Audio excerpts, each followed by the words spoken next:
திரு ஸ்டாலின் முதலமைச்சரான பிறகு மின் கட்டண உயர்வு. இது மாநகராட்சி, இது மாநகராட்சி நகராட்சி. என்ன மாநகராட்சி ஆகல, ஆக்கிடலாம். அதிமுக ஆட்சியில்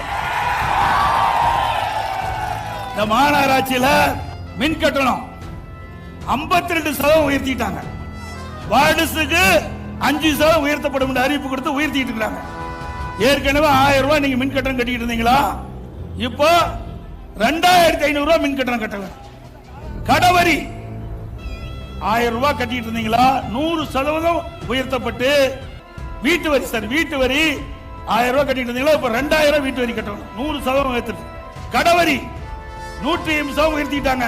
1000 ரூபாய் கடவரி கட்டிட்டு இருந்தீங்களா, இப்ப 2500 ரூபாய் கட்ட வேணும். குடிநீர் வரி உயர்வு போதாததுக்கு குப்பை வரி போட்ட ஒரே அரசாங்கம் இந்த விடியா அதிமுக அரசாங்கம். குப்பைக்கோட விட்டு வைக்கல வரி.